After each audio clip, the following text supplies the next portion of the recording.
what really can we learn from these correspondents from the interior?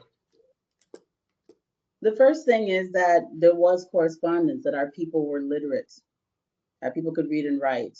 The same way we learned from Bossa 360, that when the people arrived, they had met people who were interacting with Europeans and speaking English before the transatlantic slave trade commenced.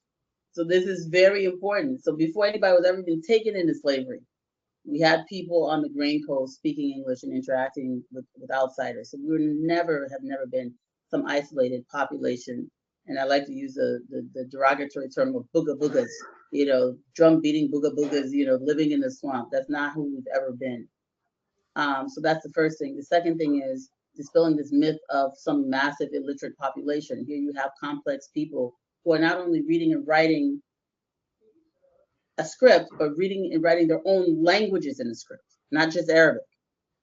So I always hear people say, oh, they were just chanting Islamic verses, they were only learning the Quran, they were not learning actual literacy. That is not true. Clearly, it's not true. If you can write a letter and explain a war and the conflict that's happening, clearly you're not just memorizing Islamic script. And if a student who is learning English can use the Arabic script to write the English language, Right. as he's learning it, it shows you the level of literacy our people had before the coming of Western people, right? So if there's anything you learn from this is that dispel, the myth of the savage grain coast.